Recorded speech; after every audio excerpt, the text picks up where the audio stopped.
Hello and welcome. Welcome to the Entrepreneur's Inner Game podcast.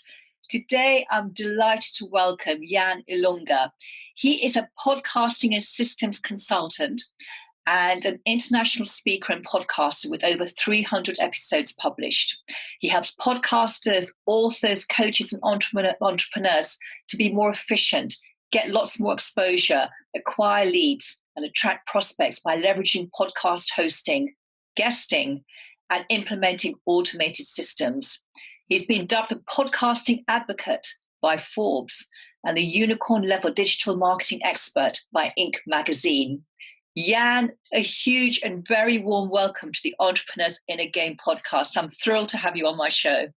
Nina, thank you for having me and thank you for the lovely introduction. I always laugh when I hear that unicorn level because I said in a different guest interview I did that people who know me, they know that that's not really the kind of lingo I would use. I would never refer to myself as like unicorn. Well, that's good to know, Yann. Let's just go back a little bit. And I'd love to know, you do this great work now around podcasting and helping people to, build up their podcasts. How did you get here? What's your journey to get to where you are right now? And what role did your mindset play in that journey? Yeah, well, I think mindset played and still plays to this day a key role, and not only in my business life, but really in my life at 360 degrees. The Reader's Digest version of how I got to where I am today is years ago, I traveled across Europe for 2 months. I'm originally from the Italian-speaking part of Switzerland, so that's where this funny macaroni accent comes from. And I spent 2 months traveling across Europe with a very good friend of mine. And when we were in cities that I liked, I would check what master programs the universities had, because I did my bachelor in communications in Switzerland and I wanted to do my master's abroad. So I found Helsinki was one of the options and I ended up being here in Helsinki. So it's actually now 8 years since I've moved here to Helsinki, Finland. And as I was doing my master's here, or degree, for those who may be joining us from the States or North America, I'm a person, Nina, who I could listen to music literally 24/7. And some years ago, I was studying for an exam, and I had some music in the background. I think maybe for the first time in my life, I was like, well, I don't feel like listening to music. I still would like to have something in the background, not kind of bothering me, but not music. So I did some random Google search and I came across this thing called podcast. I think it was 2013 or 2014, I don't remember. And basically I just was like, oh, what is this? Started to listen to a show. I got really fascinated by the medium, especially by the guest. So I started to listen to his shows and more podcasts. And then I said to myself, oh, I'd wanted to do my own thing here in Finland. So that is something I think I could do as well. And I had worked at a music festival years ago in Switzerland, so I had connections in the music space. And I said to myself, what type of podcast could I put together? What kind of topic could I cover? Blah, blah, blah. And I said, well, I already have connections in the music space. So that's where my first podcast, The Jazz Spotlight, was born. And as I was doing that, I was working as a journalist here. And more people started to asking me podcasting related questions, whether it was about how did you get that big name on your show, or what microphone do you use, how does it work to record interviews, and all those kind of things. And at some point I said to myself, wait a second, I keep getting questions related to podcasting and I keep answering them. I should kind of take a step back and think about this podcasting thing more strategically. And at that time, I had started to do some freelancing work, some web design, some digital marketing consulting. And that's where I said to myself, well, I keep getting questions related to podcasting. It may be a good idea to really focus on podcasting. So fast forward now, at the time we're recording this, 2019, it's been now almost 5 years doing this, and I love it. And as you said, I focus on different aspects. So it's podcasting, podcast guesting, as well as systems, both for people in the podcasting space, but even small business owners who may not have anything to do with podcasting. And as of mindset, it's key, especially during the hard times. I think the mindset, it's really kind of the fuel that keeps powering up the engine, that keeps pushing us for going through the hard times. Because I think oftentimes, and I'm curious to hear your thoughts on this, Nina, everybody nowadays wants to be a business owner, an entrepreneur, but everybody is looking for shortcuts, wants to get there immediately. And people don't realize that the down or the hard times are part of the journey as well. And that's, I feel, where mindset is really key in going through those times. Yes, I completely agree. The downtimes are the bits which can stop you in your tracks as a business owner, because when there are setbacks and you feel that nothing's working, then it's so easy to think, actually, I'm never going to get this to work. What's the point? It might be time for me to stop and get a job. But those are the big learning points, aren't they? And if you think about it, if everything went smoothly, if you got results from everything you did, it probably would get quite boring, wouldn't it? But the challenge, the learning is all in when things don't go according to plan. What can we learn from it? How can we move forward? Mm-hmm. And how do you do that?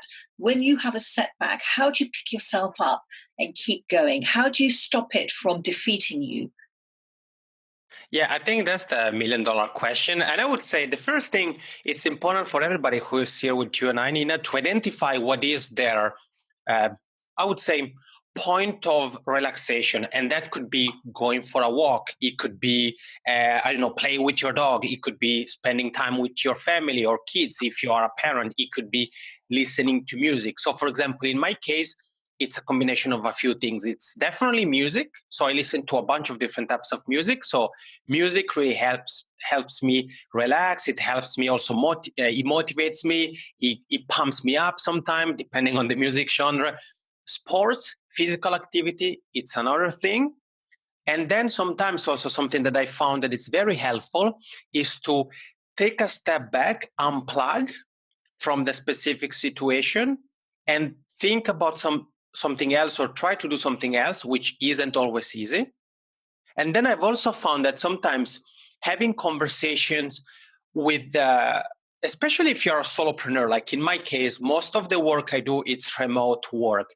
And I notice that sometimes when I talk to some of my very good friends or my girlfriend or somebody who isn't necessarily a business person, but when I talk about certain things, I realized that the fact that I explicitly talk about those things, so I don't just limit myself to think about, whatever challenges I'm facing, but as I externalize my thoughts, sometimes I feel as if I'm basically like journaling what I'm doing or writing a diary. And I found that very useful. Sometimes with some of my friends, I may send some like audio messages.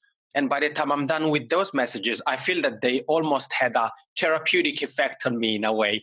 So I think for everybody who's here with you and I think it's important to think about what is the thing or the couple of things that help you, that lifts you up. It can be maybe watch, your favorite TV show or read your favorite book. It can be a bunch of different things. Go shopping if somebody is into shopping. And I feel that sometimes taking a step back and really going into your zone of like pleasure, relaxation, whatever, it's really useful. And the last thing I would add is to remember that those situations are part of the journey, and that to every challenge and to every problem, there is a solution. And sometimes you can come up with a solution almost instantaneously, and sometimes it may require days, weeks, but it's important to keep going because everything in life can be challenging, not only in the business world. Yeah, I think that's really great. And you come up with some brilliant ideas of ways to relax and get away from the challenge. Just step away from it completely rather than just keep thinking about it again and again, because we try so often to fix things with our analytical mind. And Absolutely. it's not there to fix everything. It's there just to help us in certain situations, but not in all situations. Right. And may I add one more thing, Yes. if you don't mind? And I think it's also important to keep in mind that nowadays with, for example, social media, it appears that everybody's like becoming an overnight success. And sometimes we actually forget to realize that some of those companies or people who appear to become or have become overnight successes either have been doing that for a very long time. Behind the scenes, we didn't know about it, or they were in a different space and now they enter our space. So they are bringing connections and everything else. Or there may be companies who, for example, have investors backing them up. And we may be building our own business kind of with our own hands. So it's important to think about that. And the one thing I wanted to quickly add, Nina, is meditation. So I almost forgot to mention that meditation can be very useful. And if somebody is going through a hard time right now and has never tried meditation, I would highly recommend trying it for a few days, couple of weeks. And even if it's just 5 minutes, 10 minutes a day, long term, it can have very big positive impacts. Yes, I do. I meditate from time to time, and then I do a little bit, and then I forget to do it.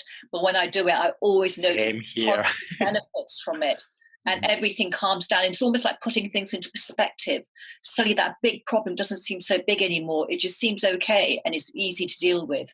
And it's getting a perspective on life, isn't it? And we spend so long in our businesses, it seems to be a part of everything we do, but actually that's just one part of life, and we are not our business.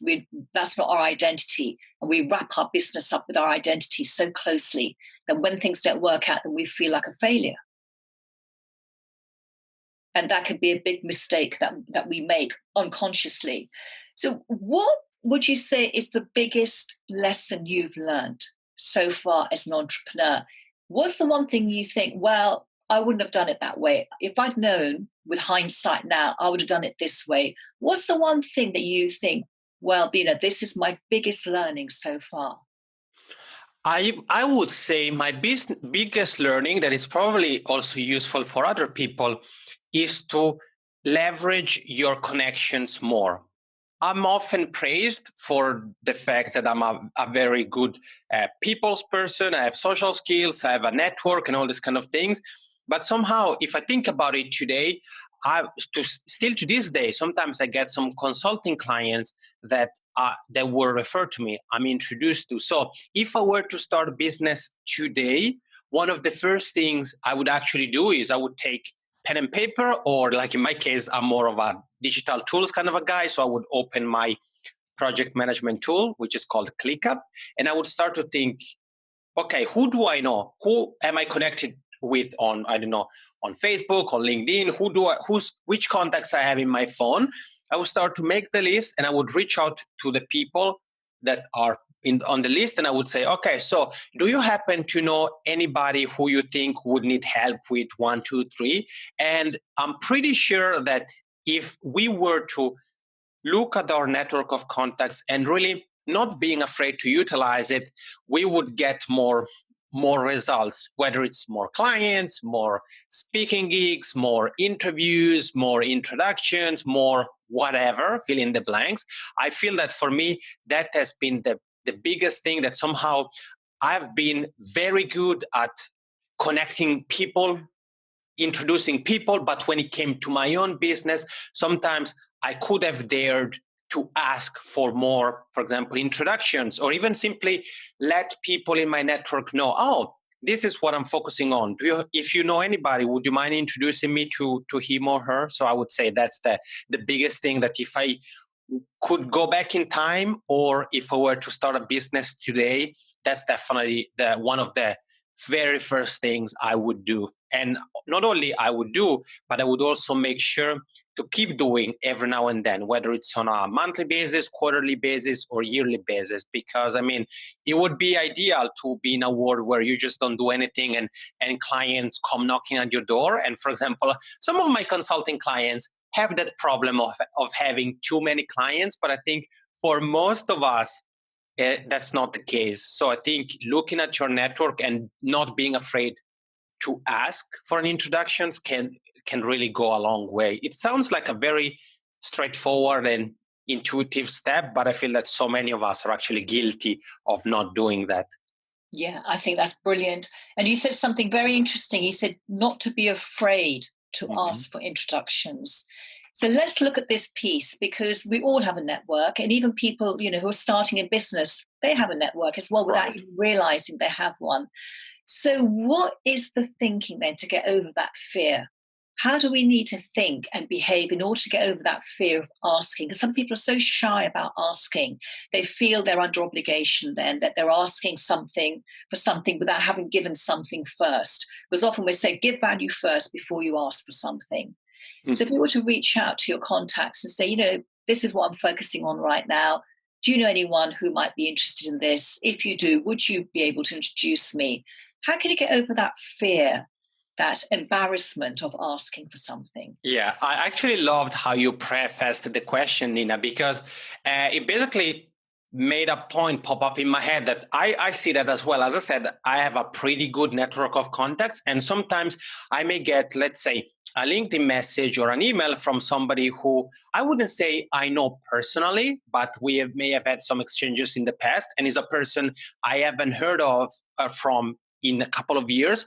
And I may get an email. It would be something like, "Hi, Nina, I was wondering, what is the tool you use for your interviews? Thanks, Yann."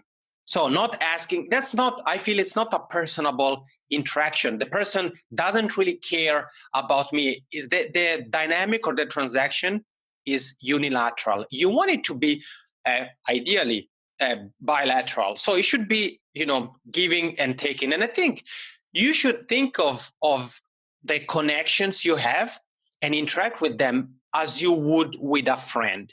So I'm not necessarily saying that if somebody is a connection in your professional network, that you should use the slang you may be using with your best friend. But in terms of the approach, should be the same. So for example, to a friend, typically, even if you wanted to ask something, you wouldn't just call or text the person and say, "Look, I need this." You would first ask, "How's it going? How has your week been?" or something like that. So if I needed to ask you, Nina, for example, for some introductions, the first thing I would do is, I know that I want to ask you for an introduction, but I'm gonna first ask you, how are things? What have you been working on? And there's also a principle of reciprocity that if I ask you, at least with most people, if I ask you, how have you been? It's been a while. What are you working on? You would answer that. And at some point you will ask me, what about you? What's up? How has your summer been? How has your quarter been? Whatever the case. So that would be my opportunity to really share what I've been working on and say, yeah, and actually I was wondering, do you happen to know anybody who would be interested in, I don't know, my new book or whatever. So I think that it's really as simple as that. Stop thinking or focusing on, okay, I need to get this from the person, this transaction, but just approach everything as you would with a friend. So ask a person first, what's up? Or, hey, congratulations. I saw, I don't know, you just celebrated your 2-year wedding anniversary, or I just saw you launched your new book, or this or that. And it's going to be almost a normal reaction from the other person to ask, hey, what's up in your world? What has been happening with you? And that's where you then have the opportunity. So I think it's as simple as that. And also, in addition to that, remember that you're not Superman or Wonder Woman. So even though you want to do things on your own, and that's fine, keep in mind that your network can actually help you do more of what you love doing, or even get to where you want to get to faster. So if you're not kind of interacting with your network, or if you're interacting with your network only when you need something, then you're really leaving opportunities on the table, whether that's clients, interviews, opportunities, or anything else. Yeah, I completely agree. So it's very much reciprocity, and not everyone's going to respond. So you may send out emails or texts or whatever, and someone's not going to get back to you. And never take it personally. They may be busy. They may get around to replying to you later. And sometimes it can just be a numbers game, can't it? You just contact as many people as you know, and some of them will get back to you. Yeah, and you also, sorry, if you don't mind, Nina, just to add one very quick thing. And also, sometimes we don't realize that even though our goal is, I want to ask Nina what is the tool she uses to record her show, if I actually ask you, how is it going, blah, blah, blah, you may have an opportunity for me that neither of us have thought about. For example, maybe you're a person who organizes in-person meetups, and you say, oh yeah, I'm planning my meetup for next month, and I tell you, oh, guess what? Actually, coincidentally, next month I'm gonna be in your area, and maybe you're like, oh, would you be interested in speaking at my meetup or something like that? And suddenly there is a win-win situation that neither of us even thought about. So that's an additional reason why I think it's good to not just to say, well, I have that one goal, so who cares about Nina's live. I just want to know what is the tool she uses to record her show. And that's like really, really a stupid move, in my opinion. Yeah, I completely agree.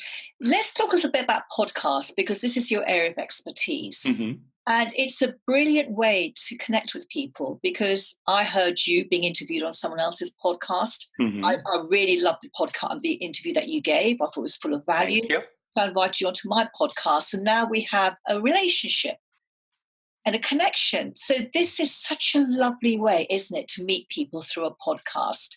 Mm-hmm. So for someone, our listeners and our viewers who are maybe thinking about having a podcast, but they haven't quite taken that step yet, what would you say about the benefits and the downfalls of having a podcast, in terms of, how, as an entrepreneur, what it means to have a podcast, what opportunities it brings you, and also, the logistics and the time, etc., that it would take to run a podcast? Absolutely. Yeah, absolutely. Well, first of all, I would start by saying this. If you're interested in podcasting, please stop comparing your chapter 1 with somebody else's chapter 21, because I see it all the time. I have a Facebook group. We are 3,500 members. It's about podcasting. I'm a member of other Facebook groups. I've been at conferences. I recently spoke at Podcast Movement in Orlando. And it's always fascinating, but it also a bit gets on my nerves, I have to admit, when there are people who are brand new to podcasting, and the first question, or one of the first questions they ask is, how do I monetize my podcast? And I find it fascinating, because some of those people may have no experience being in front of a microphone. So for example, in my case, I mentioned early on that I worked at a music festival in Switzerland. At that time, I would do video interviews. I did translations in radio. So I was kind of used to being in front of a mic. I mean, if you listen to my very first podcast episode, it's cringe-worthy. But even so, I had a few years of experience. And there are people, even some of my clients, who have never been in front of a microphone in their life. So when they say, oh, well, what's the best way to monetize my podcast? I'm like, hold on. First of all, you need to say, okay, what should I think about and do to really master the craft of being a great presenter and or interviewer if you host an interview-based show? And many people really kind of ignore that. So I would preface your question, Nina, or the answer to your question by saying that. Now, in terms of the I would say the things to think about. So I'm not going to refer to them necessarily as downfalls, but the things to think about is that it's something that is time consuming. So there is no escaping that. If you record a 1-minute episode with your smartphone from your bathroom, you can do that.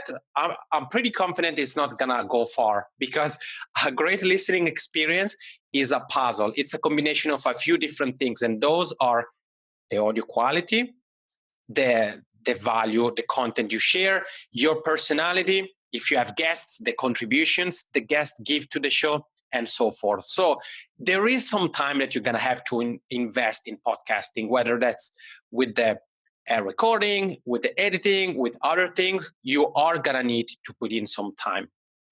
So that's, I would say, it's the major thing. And then the second major negative, if we could say so, it really takes time to build a community. And that's another pet peeve I have with quite many independent podcasters.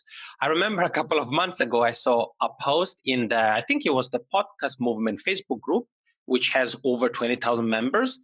And somebody said something along the lines of, I've been podcasting for 2 months, not really seeing any results. I'm thinking about quitting. What do you guys think? And I was thinking, are you serious? You could ask anybody who has built a community, whether it's been through newsletters, in-person events, blogging, whatever. They will tell you that it takes years to really build an engaged community. And if you aren't willing to put in the work and be patient for years, then you're probably better off doing something else. I'm not sure what that something else is, because even if you say, I'm going to do YouTube, it's the same thing. And sure, if you have, for example, a budget to invest in paid advertising or something like that, that could help you speed up the process, but it won't take you from point A to point Z overnight anyways. So those are kind of a couple of things I would say in terms of the negatives. Now, the benefits, there is plenty of benefits. One major benefit, in my opinion, and that's where kind of my communications background come into place, because that's what I majored in at both bachelor and master's level at university, is that people get to hear your voice. So it's a very personal medium. Even if you're a talented writer, there are still some things that don't come across. Practical example, my funny accent.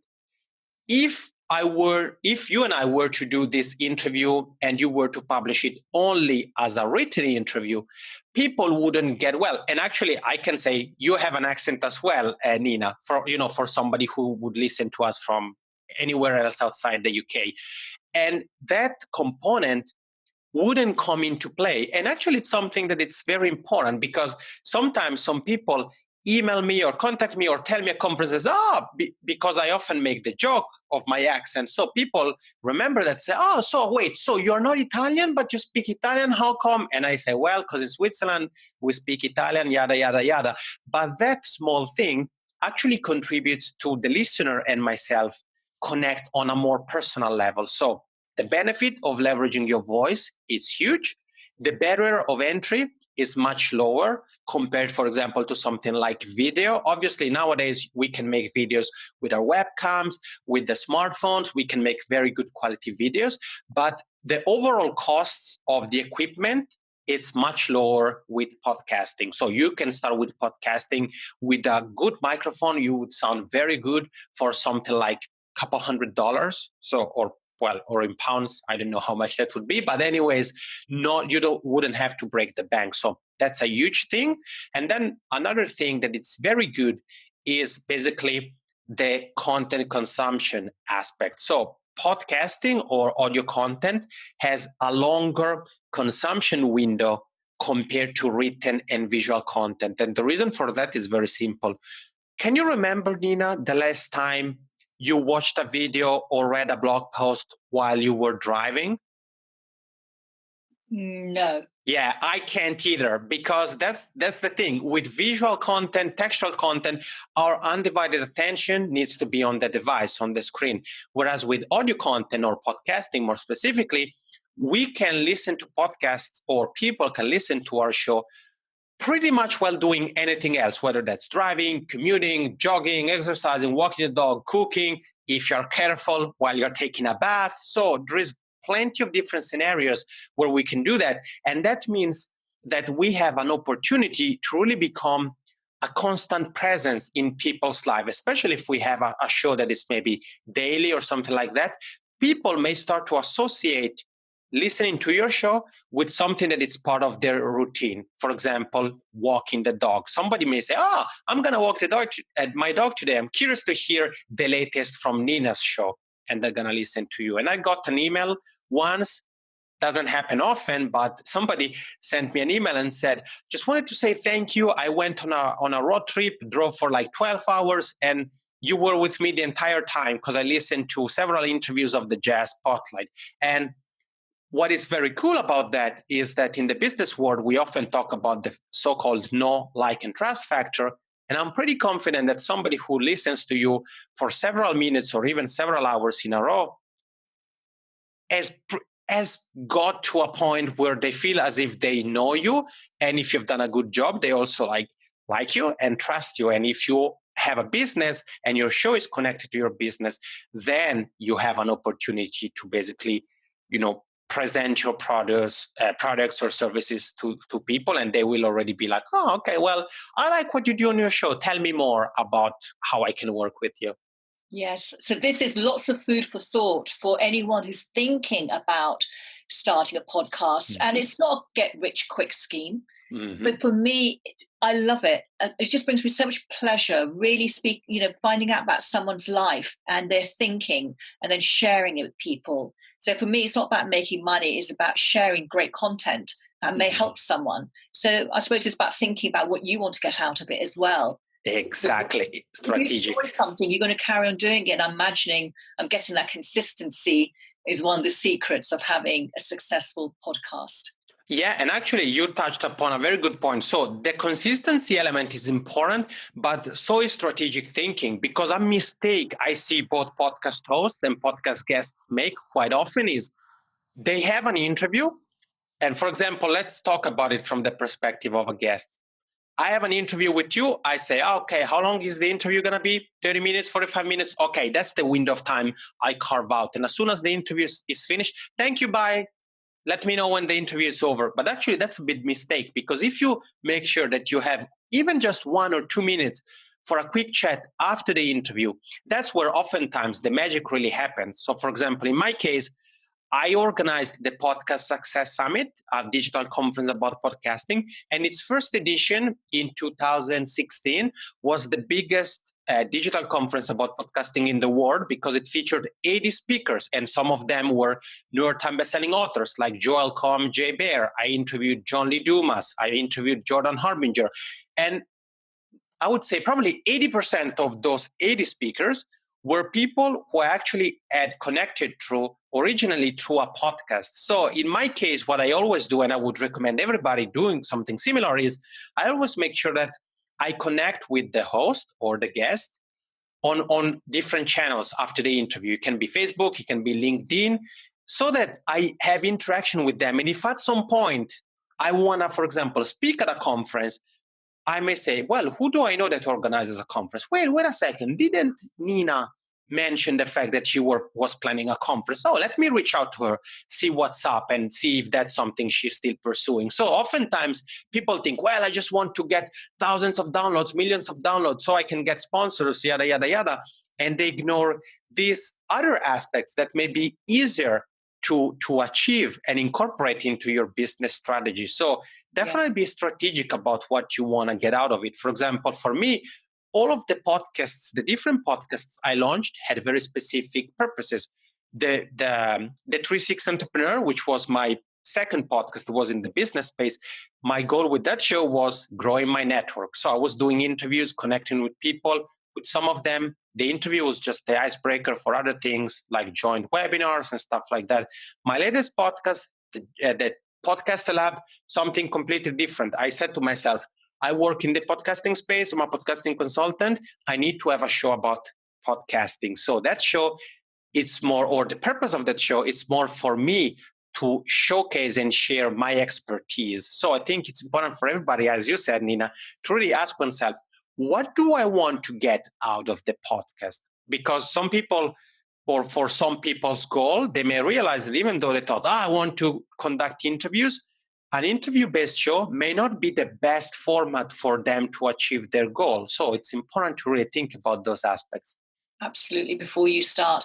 And before our interview, I said I'd love to have a quick chat with you after the interview. Mm-hmm. So just building in that little bit of time to get to know each other, because we're human beings, we're not robots.